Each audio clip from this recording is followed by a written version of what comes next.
Le moment est arrivé de remettre son chauffage en route. Et pour vous conseiller, chez The Plombier, on va vous donner les astuces et la checklist pour ne pas faire de bêtises. Alors, premièrement, on va aller sur son radiateur et puis on va tourner. Alors, quand on ne sait pas dans quel sens on tourne, il faut regarder le plus et le moins. Donc, on tourne au maximum. Très important d'ouvrir tous ces radiateurs. Si vous avez un robinet thermostatique, alors c'est un peu la même chose, il faut l'ouvrir en grand, au maximum idéalement. On va s'assurer que la pression dans notre réseau de chauffage est située entre 1,2 et 1,5. Sur les Sony Duval et sur la plupart des chaudières, vous trouverez ici la pression en barre. Si elle est trop faible, eh bien il faut ajuster en rajoutant de l'eau.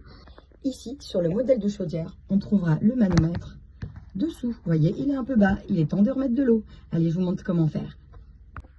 Avant de commencer à remettre de l'eau dans votre chaudière, assurez-vous de prendre un petit récipient, petit tube au passage, et de positionner bien dessous, au niveau des vannes. Alors chez moi, il y en a deux, donc c'est un peu différent, il va falloir que je les ouvre quasiment simultanément. Dans tous les cas, regardez votre notice. Chez Sony Duval, c'est très simple, c'est une petite molette bleue qui se situe au-dessus. On va faire rentrer de l'eau sanitaire dans le réseau de chauffage pour ajuster notre pression. Ici, sur ce modèle de chaudière, je vais devoir ouvrir ces deux vannes. Attention, à ce niveau-là, si ça fuit, c'est pas normal, mais c'est possible. Donc, positionnez bien un petit récipient. Et c'est parti. Parfois, c'est un petit peu dur à ouvrir si ça n'a pas été manipulé souvent. Donc, on ouvre la première. Voilà. Et on ouvre la deuxième. Et on regarde si ça remonte. Moi, ça fuit bien. Hein. Voilà. On entend, ça monte, voilà, et on referme. Et surtout, on pense bien à refermer. Le niveau est remonté, c'est parfait. On peut passer à l'étape suivante. Pour l'étape la plus importante, on va remettre le mode chauffage sur notre chaudière. En fonction des modèles, référez-vous à votre notice. Il faut passer soit avec le petit radiateur qui va s'allumer, soit directement avec des molettes. Allez, c'est parti. On regarde comment ça fonctionne chez moi.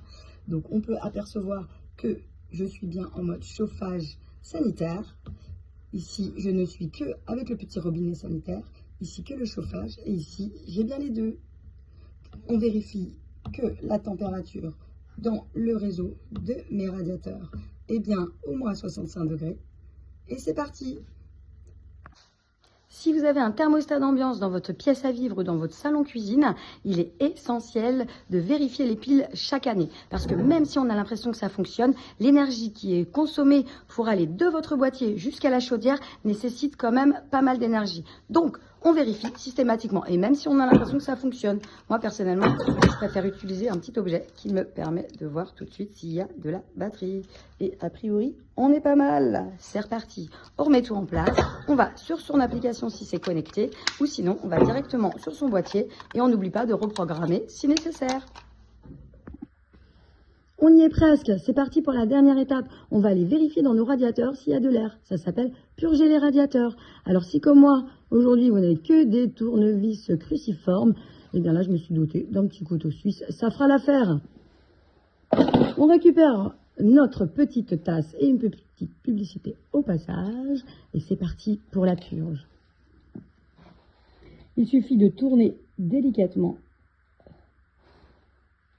le purgeur et on va avoir un petit jet d'eau qui va couler, comme ici. Vous voyez, là, l'eau est très claire.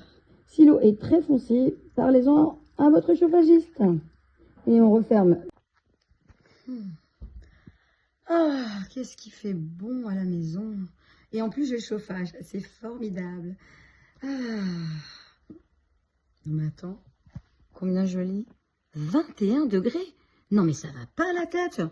Pour une maison qui doit chauffer correctement, on mettra 19 degrés dans les pièces à vivre, entre 16 et 18 degrés dans les chambres. Et pour ça, il faut programmer. Et donc, avoir un thermostat d'ambiance, c'est l'idéal. Si vous avez des soucis pendant l'hiver, pensez à The Plombier. Vous pouvez même prendre rendez-vous pour vos dépannages 24 heures sur 24 et 7 jours sur 7 sur notre site internet. En attendant, au lieu de dépenser du gaz, couvrez-vous. À très vite.